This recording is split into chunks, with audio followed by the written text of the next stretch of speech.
কোনো একদিন এদেশের আকাশে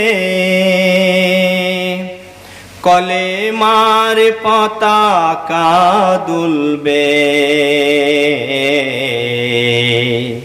সেদিন সবাই খোদারি বিধান পেয়ে দুঃখ বেদনা ভুলবে। কোনো একদিন এদেশের আকাশে কলেমার পতাকা দুলবে, সেদিন সবাই আল্লাহরই বিধান পেয়ে দুঃখ বেদনা ভুলবে। থাকবে না হাহাকার দুর্নীতি অনাচার, থাকবে না অনাচার অন্যায় অবিচার, থাকবে না হাহাকার দুর্নীতি অনাচার, থাকবে না অনাচার অন্যায় অবিচার, সকলেই শান্তিতে থাকবে, সেদিন সবাই খোদারি বিধান পেয়ে দুঃখ বেদনা ভুলবে। একাকিনী মেয়েরা সব নির্জন পথে যাবে, কেউ তার কটু কথা কবে না, পথে ঘাটে কোনোখানে সম্পদের মোহে খুন আর রাহাজানি হবে না। একাকিনী মেয়েরা সব নির্জন পথে যাবে, কেউ তার কটু কথা কবে না, পথে ঘাটে কোনোখানে সম্পদের মোহে খুন আর রাহাজানি হবে না। সেই দিন আর নেই বেশি দূরে, কিছু পথ গেলে মিলবে, সেদিন সবাই আল্লাহরই বিধান পেয়ে দুঃখ বেদনা ভুলবে। কোনো একদিন এদেশের আকাশে কলেমার পতাকা দুলবে, সেদিন সবাই খোদারি বিধান পেয়ে দুঃখ বেদনা ভুলবে। অশান্তির কোপানলে দুকে দুকে মরে যেও না, আয় তোরা দিকে দিকে ছুটে আয়। অশান্তির কোপানলে দুকে দুকে মরে যেও না, আয় তোরা দিকে দিকে ছুটে আয়। যতদিন আসিবে ততদিন পিছিয়ে যাবে, শান্তি না মিলিবে দুনিয়ায়, খোদার বিধান ছাড়া শান্তি না মিলিবে, সেদিন সবাই আল্লাহরই বিধান পেয়ে দুঃখ বেদনা ভুলবে, সেদিন সবাই আল্লাহরই বিধান পেয়ে দুঃখ বেদনা ভুলবে। শ্রদ্ধেয় নির্বাচিত আজকের সভার সভাপতি মহাশয়, বিজ্ঞাপিত অবিজ্ঞাপিত ওলামা একরাম, বিভিন্ন প্রান্ত থেকে ছুটে আসা আমার ইসলাম কাঙ্ক্ষিত ভাই ও আব্বাজানেরা, স্নেহের কচি ও কাচারা এবং এই মজলিসের আর এক প্রান্তে আনাচে কানাচে এখানে ওখানে ছিড়িয়ে ছটিয়ে বসে থাকা আমার মা, খালা ও বোনেরা, প্রশংসা মাত্রই সেই মহান করুণাময় আল্লাহ সুবহানাহু ওয়া তাআলার জন্য, যিনার অশেষ রহমতে আমরা আমাদের বাড়ি ঘর আরাম আয় সমস্তকে ছেড়ে দিয়ে আজকে একটি ইসলামী সভায় উপস্থিত হয়েছি। শুধু তাই নয়, আমাদের জীবনের গুনাহগুলোকে, গ্লানিগুলোকে ক্ষমা করে নেওয়ার জন্য এখানে আজকে আমরা উপস্থিত হয়েছি। তাই সবাই মিলে মুখটাকে একবার হিলিয়ে দিয়ে বলুন আলহামদুলিল্লাহ। অতঃপর তিনার প্রেরিত নবী, নবীকুলের শ্রেষ্ঠ নবী, দোজাহানের নবী, আখির নবী আহমদ মুস্তফা মুহাম্মদ মুস্তফা মুহাম্মদুর রাসূলুল্লাহ, সবাই মিলে পড়ুন সাল্লাল্লাহু আলাইহি ওয়াসাল্লামের প্রতি কোটি কোটি দুরূদ অবতীর্ণ হোক। আল্লাহুম্মা সাল্লি আলাইহি আল্লাহুম্মা বারিক আলাইহি। আমি আপনাদের সম্মুখে পবিত্র আল কোরআনের দু জায়গা থেকে দু টুকরো আয়াত পরিবেশন করেছি। বুখারী মুসলিম শরীফের একখানা হাদিস পরিবেশন করেছি। এই কোরআন এবং হাদিসকে সামনে রেখে আমি আমার সময়কে সামনে রেখে আমি আমার বক্তব্যকে ইতি করবো। আমার তৌফিক ইল্লা বিল্লাহ। ভাইরা আমার, প্রায় মাগরিবের পর থেকে নিয়ে অনেক কথা, অনেক আলোচনা এখানে হয়েছে। কি বিষয়ের উপরে আলোচনা হয়েছে এটা বলা সম্ভব নয়, যেহেতু আমরা প্রায় 9টার সময় এখানে প্রবেশ করলাম। তারপরে বক্তব্য যিনি রাখছিলেন, যিনি মহাশয় বক্তব্য রাখছিলেন, নবীজির সিরাত সম্পর্কে বক্তব্য রাখছিলেন, খুব সুন্দর কথাগুলো বলছিলেন। সত্যি এইরকম ভ্রাতৃত্ব, প্রেম, প্রীতি, মহব্বত দেখানোই প্রয়োজন যদি আমাদেরকে জান্নাতে যেতে হয়। বলুন সুবহানাল্লাহ। ভালোবাসা কিরকম, কাকে বলে ভালোবাসা? আপনি দেখবেন ভালোবাসা সম্পর্কে একটু দেখুন। এখানে আজকের কথা বলছি, এই ময়দানে যদি আজকে আমাদের ভারতবর্ষ, পশ্চিমবঙ্গের চিফ মিনিস্টার মমতা বন্দ্যোপাধ্যায় আসতেন, তাহলে আমরা দেখতাম যে এই প্যান্ডেলে কাজ হতো না, অনেক দূর থেকে প্যান্ডেল করতে হতো, হাজার হাজার মানুষ বহু দূর থেকে চলে আসতো। এটা একটা ভালোবাসা, এটা এক প্রকারের ভালোবাসা। নাইলে আপনি বহু দূর থেকে আসবেন কেন? তারপরে যদি আমরা ভালোবাসাকে দেখি, তাহলে দেখব যে আমরা যে এখানে মুষ্টিমেয় লোক, যেই ছেলে এবং মেয়ে, তরুণ এবং তরুণী উপস্থিত হয়েছি, এটা আমাদের কি ভালোবাসা, এটা একটু দেখার বিষয় আছে। তাহলে চিফ মিনিস্টার আসলে হাজার হাজার মানুষ দূর থেকে আসবে তাকে দেখার জন্য, তার ভালোবাসায়। আচ্ছা, এই ভালোবাসায় আখিরাতের কোনো লাভ হবে? একটু জবাব দেবেন, হবে? হবে না। আর আপনারা যে ভালোবাসা নিয়ে এসেছেন, সে ভালোবাসায় কি হবে বলুন? আখিরাতের লাভ হবে। কার ভালোবাসা এখানে হাজির হয়েছেন? জিনার আশায়, জিনার ভালোবাসা এখানে হাজির হয়েছেন, তিনি অন্য কেউ নয়, পশ্চিমবঙ্গের চিফ মিনিস্টার নয়, ভারতবর্ষের প্রধানমন্ত্রী নয়, আমেরিকার ডোনাল্ড ট্রাম্প নয়, পৃথিবীর কোন শ্রেষ্ঠ মানুষ হিসাবে নয়। জিনার মোহাব্বত এখানে হাজির হয়েছেন, তিনি হলেন বিশ্বনবী মুহাম্মাদুর রাসূলুল্লাহ সাল্লাল্লাহু আলাইহি ওয়াসাল্লাম। নারায়ে তাকবীর, নারায়ে তাকবীর, আল্লাহু আকবার। তাহলে ভালোবাসাটা আমাদের কার? নবীজির। লাভ হবে কি? কিয়ামতের দিন আমাদের জন্য আল্লাহর নবী সুপারিশ করবেন।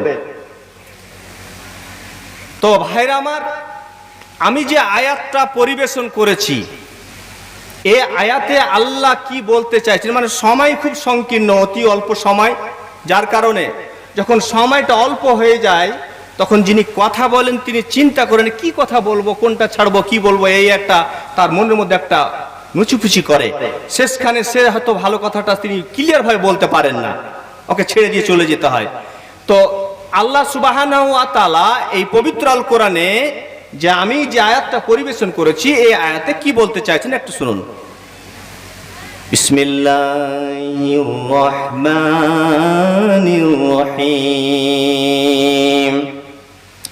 قل إن كنتم تحبون الله فاتبعوني يحببكم الله। তাম পৃথিবীর মানুষকে আল্লাহ সম্বোধন করে বলছেন, ও পৃথিবীর মানুষেরা তোমরা যদি আমাকে ভালোবাসতে চাও। কে বলছেন? আল্লাহ সুবহানাহু ওয়া তাআলা নিজে বলছেন, যদি তোমরা আমাকে ভালোবাসতে চাও তাহলে শুনে নাও ফাত্তাবিউনি, আমার নবীজির ভালোবাসা হয়ে যাও। আমার নবীকে ভালোবাসতে শিখে নাও। যদি নবীকে তোমরা ভালোবাসা পেয়ে করে নিতে পারো, নবীজির প্রেমিক হয়ে যেতে পারো, তাহলে আর তোমাকে এক্সট্রা হিসাবে আমার ভালোবাসার জন্য দৌড়াতে হবে না। আমি তোমাকে অটোমেটিক্যালি আল্লাহ আমি তোমাকে ভালোবেসে নেব। তাহলে কার ভালোবাসাতে? বিশ্বনবী মুহাম্মদুর রাসূলুল্লাহ সাল্লাল্লাহু আলাইহি ওয়াসাল্লামকে ভালোবাসলে আল্লাহ সুবহানাহু ওয়া তাআলা আপনাকে ভালোবাসবেন। এবার ভালোবাসা সম্পর্কে অনেক কথা শুনলেন, অনেক বক্তব্য শুনলেন, তো একটা কথা আমি ভালোবাসা সম্পর্কে বলে দিই। নিজের জীবনটাকে কুরবান করার জন্য কতটা মহব্বত, তিনি কতটা নিজকে কুরবানি করেছিলেন, এইটুকুন একটু। কিরকম? বিশ্বনবী ঘরে শুয়ে আছেন, জিবরাইল আলাইহিস সালাতু ওয়াস সালাম আল্লাহর নবীর কাছে আসলেন, এসে বললেন, নবীজি এক্ষুনি বিছানাটা ছেড়ে দিতে হবে, বিছানাটা ছেড়ে দিয়ে আপনাকে মক্কা ছেড়ে দিয়ে মদিনা চলে যেতে হবে। আল্লাহর নবী বিছান থেকে উঠলেন, মদিনা যাওয়ার জন্য প্রস্তুতি নিচ্ছেন। এরকম সময় হযরতে আলীকে ডেকে বলছেন, আলী তুমি শোনো। আলী তুমি কোথায়? আলী এসে হাজির হয়ে বলছে, লাব্বাইক ইয়া রাসূলুল্লাহ ইয়া হাবিবাল্লাহ, আল্লাহ রাসূল হুজুর আপনি বলুন। আল্লাহর নবী হযরত আলীকে বলছেন, আলী শুনো, আমাকে এক্ষুনি জিবরাইল আলাইহিস সালাতু ওয়াস সালাম বলে গেল মক্কা ছেড়ে মদিনা চলে যাব। তবে শুনে নেন, আমার বিছানায় তুমি ঘুমিয়ে যাও, আর আমি মক্কা ছেড়ে দিয়ে মদিনা চলে যাচ্ছি। হযরত আলী বলছেন, কি আমার সুনসিব। দেখুন ওই বিছানায় কিন্তু মৃত্যু হবে, তার মানে তার বাড়িটাকে চারিদিকে ঘিরে নেওয়া হয়েছে। সবাই মিলে উত্তেজিত হয়ে ওই ঘরে প্রবেশ করে সবাই মিলে একসাথে তার বাড়ি ঝেড়ে দিয়ে তাকে বিদায় করে দিবে, ওই বিস্তারে যে শুয়ে থাকবে তাকে। আলী জানছে আমাকে ওই বিছানায় শুইলে মরতে হবে। তারপরে বলছেন কি, যে আমার কত বড় সুনসিব, আমি নবীর বিছানায় ঘুমাবো। আর উত্তেজিত কাফেরেরা উত্তেজিত হয়ে প্রবেশ করে আমাকে শহীদ করে দেবে, আর আমি বিশ্ব নবীর বিছানায় আমার জীবনের বিনিময়ে আমি শহীদ হয়ে যাব। আমার জীবনের বিনিময়ে আল্লাহর নবী পৃথিবীর মাটিতে বেঁচে থাকবেন। আচ্ছা, আমাদের যদি ঈমান হতো তো এরকম আমরা পারবো? আমাদের ঈমানে কাজ করবে এরকম? আমার মনে হচ্ছে করবে না, কাউরই করবে না। কেউ চাইবে না যে ওই বিছানায় এক্ষুনি অপারেশন হবে, দুনিয়া থেকে যেতে হবে, আর ওই বিছানায় শুয়ে যাব। আমার মনে হচ্ছে খুব কমই লোক হবে। মনে হয় যে হাজারে হয়তো একজনকে পাওয়া যাবে যে আর আমি জীবন দিয়ে দেবো, খুব কম। তাজ আলী কুরবানি করলেন। কিরকম? এটা কি? এটাই ভালোবাসা, যে নিজের জীবনটাকে কুরবানি করার জন্য বিছানায় শুইতে যাচ্ছেন। তারপরে আল্লাহর নবী হযরত আলীকে আবার ডেকে বলছেন, আলী শোনো, অমুসলিমেরা এবং মুসলিমেরা অনেক সাহাবীরা আমার কাছে আমানত জমা রেখেছে। এই আমানতগুলো তুমি কালকে সকালে প্রত্যেকের বাড়িতে বাড়িতে পৌঁছিয়ে দিও। বলে, হুজুর একটু আগে আমি মনে করেছিলাম আপনার বিছানায় শুয়ে যাব, উত্তেজিত কাফেরেরা প্রবেশ করবে, আমাকে শহীদ করে যাবে, আমি বিশ্বনবীর বিছানায় শহীদ হয়ে যাব। কিন্তু আপনি যে কথা বললেন পৃথিবীর আর কোনো শক্তি নেই, আমেরিকা থেকে শুরু করে সারা বিশ্বের সমস্ত শক্তি যদি এক হয়ে যায় তাহলে আর আমাকে শহীদ করতে কেউ পারবে না। কারণ বিশ্ব নবীর মুখ দিয়ে জবান সরে গেছে যে তুমি কালকে সকালে আমানত পৌঁছানোর আগে আর মৃত্যুবরণ করবে না, মানে কেউ আর মারতে পারবে না। এরই নাম হচ্ছে ঈমান। এটাই ঈমান যে আর আমাকে কেউ শহীদ করতে পারবে না, অথচ কাফেররা চারিদিকে বাড়িটাকে ঘিরে আছে, উত্তেজিত হয়ে প্রবেশ করতে পারে। তারপরেও তিনি বলছে যে না, আর মারতে পারবে না। কেন? যে আমানতটা যতক্ষণ পর্যন্ত আমি ওই সমস্ত ব্যক্তিদেরকে পৌঁছিয়ে না দিচ্ছি ততক্ষণ পর্যন্ত মৃত্যু হবে না। কারণ কালকে সকালেই হইচই মেতে যাবে যে আল্লাহ নবীর কাছে আমি 10 দিরহাম রেখেছিলাম, ও বলবে আমি 5 দিরহাম রেখেছিলাম, ও বলবে আমি এত টাকা রেখেছিলাম। আর সকালে একটা হইচই মেতে যাবে যে বিশ্ব নবীর টাকা মেরে নিয়ে মক্কা ছেড়ে দিয়ে মদিনা চলে গেছে। অতএব মদিনা যতক্ষণ পর্যন্ত আমানত পৌঁছে না দিচ্ছি ততক্ষণ পর্যন্ত আর মৃত্যু হবে না। ভাইরা আমার, আব্বা জানেরা, তো এই হচ্ছে ভালোবাসা। তো আল্লাহ নবী যখন চলে যাচ্ছেন তো এই সম্পর্কে কবির একটা গান গাইলেন, কি আছে না বুলবুল নবীজির শাহে মদিনা, নবীজির বাগে মদিনা, হায়রে গুলজার মদিনা। নবী যখন দেশ ছাড়িলেন আবু বকরকে সাথে নিলেন। নবী যখন দেশ ছাড়িলেন আবু বকরকে সাথে নিলেন। দেশের পানে চেয়ে নবীর, দেশের পানে চেয়ে নবীর চোখের পানি থামে না, হায়রে গুলজার মদিনা। আছে না বুলবুল নবীজির শাহে মদিনা, নবীজির বাগে মদিনা, হায়রে গুলজার মদিনা।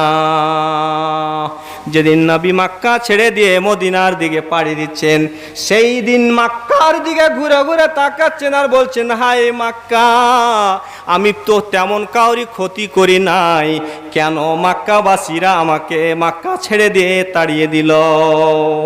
আমি তো কাউরি অন্যায় করি নাই, কাউরি বেঈমানি করি নাই, জুলুম করি নাই, অত্যাচার করি নাই। এত সহানুভূতি, এত সুন্দর ব্যবহার দেখার পরেও কেন মক্কাবাসীরা মানতে পারেন নাই? কারণটা হলো এটাই, কাফেরেরা বেদিনেরা নবীজিকে নবী হিসাবে মানতে পারেন নাই, আবু জেহেলেরা উতবারা সাইবারা মানতে পারেন নাই, যার কারণে মক্কা ছেড়ে দিয়ে মদিনা চলে যেতে হয়েছে। তো নিজের জীবনকে কুরবানি করার জন্য প্রস্তুতি হলেন। আমরা কিন্তু তা পারবো না। আর একটা মানে নবীর ভালোবাসা সম্পর্কে আর একটু বললে পরে বিষয়টা বুঝতে পারবেন। আমি যে কথাটা বলতে চাইছিলাম, এখানে আমাদের ভারতবর্ষের প্রধানমন্ত্রী নরেন্দ্র মোদী যদি আসে এই মঞ্চে, তো এখানের বাসিন্দার একটা লোক যদি তার পাশাপাশি বসে থাকে আর গল্প করে, একটু আলোচনা করে, তো ওই ব্যক্তির মনটা, যে পাশে দাঁড়িয়ে আছে এই গ্রামের লোকটা, ওর মনটা খুব বিশাল বড় হয়ে যাবে। কারণটা হলো এই যে প্রধানমন্ত্রী, ভারতবর্ষের প্রধানমন্ত্রীর পাশে বসে আছি, দাঁড়িয়ে না বসে বসে কথা বলছি, এর জন্য তার মনটা বিশাল হয়ে যাবে। তো আমার মানে লোকজন, দেশের লোকজন, গ্রামের লোকজন বলবে, বাহ, লোকটা কত সম্মানীয়, প্রধানমন্ত্রীর পাশে বসে আছে।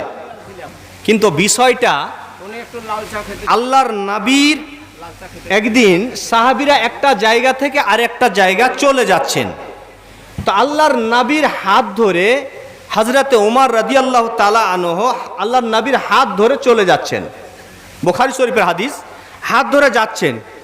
তো আল্লাহর নবী বলছেন, হুজুর, আমি আপনাকে খুব ভালোবাসি।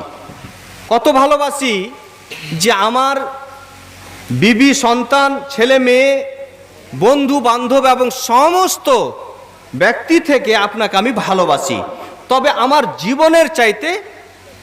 জীবনের চাইতে নয়। এইটুকুন ফাঁক রাখলেন।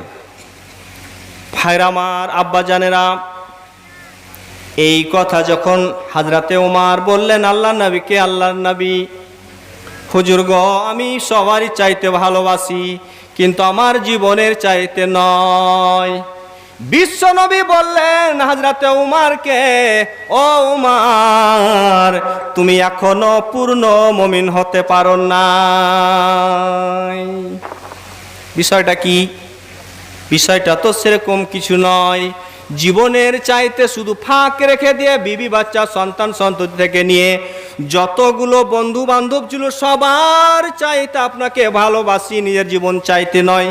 এই কথাটা বলার কারণে আল্লাহর নবীর বেশি ভালোবাসা দেখাতে গেলেন হযরত উমর, কিন্তু আল্লাহর নবীর কাছে ধরা খেয়ে গেলেন। আমরা কতটা ভালোবাসি সেটা আমরাই জানি। কি মানে কিরকম ভালোবাসা দেখাতে গেলেন? আল্লাহ নবীকে বলতে গেলেন যে আমি আল্লাহ নবীকে খুব ভালোবাসি, খুব কাছাকাছি মনে করি। আল্লাহ নবী বললেন, এতখানি বলার পরেও আল্লাহ নবী বললেন তুমি মুমিন হতে পারো নাই। তারপরে হযরত উমর এবার বলছেন, হুজুর, আমার বিবি বাচ্চা সন্তান সন্ততি বন্ধু বান্ধবের চাইতেও ভালোবাসি, এমনকি আমার জীবনের চাইতেও আপনাকে আমি ভালোবাসি। এবার আল্লাহ নবী স্বীকৃতি দিয়ে বললেন, উমর, এবার তুমি পূর্ণ মুমিন, এবার তুমি পূর্ণ মুমিন। ওরে আমার ভাইরা, আব্বা জানেরা, বিশ্ব নবীর প্রেমিক হতে হলে, ভালোবাসা হতে হলে আল্লাহর নবীর কথা, যে সমস্ত কথাগুলো পৃথিবীর মাটিতে বলে গেছেন, যে সমস্ত আদেশগুলো করে গেছেন, যে সমস্ত নিষেধগুলো করে গেছেন, এই আদেশ এবং নিষেধগুলোকে মেনে মেনে চলা, পায়ে পায়ে চিন্তা ভাবনা করা, চলার নামই হলো নবীর প্রেমিক হওয়া, নবীর ভালোবাসা হওয়া। যারা প্রত্যেকটা কথাকে নিজে প্রাধান্য দিয়ে চলবে তারাই হবে নবীর প্রেমিক, তারাই হবে নবীর ভালোবাসা। এক গ্লাস পানি যদি আপনাকে দিই, এক গ্লাস পানি দিলাম, তো আপনি পানির গিলাসটাকে নিয়ে আর দাঁড়িয়েছিলেন, ঢাক ঢাক ঢাক ঢাক করে খেয়ে নিলেন। বিশ্বনবীর যদি থিওরিটাকে, একটা কথাকে আপনি প্রাধান্য দেন, তাহলে ওই পানি খাওয়াতে 5খানা আইন মানতে হবে আপনাকে, 5খানা আইন মানতে হবে। 5খানা আইনকে যদি মানেন তাহলে বিশ্বনবীর সুন্নাতটাকে কায়েম করতে পারলেন। কি? পানিটা বসে খেতে হবে, 1 নম্বর।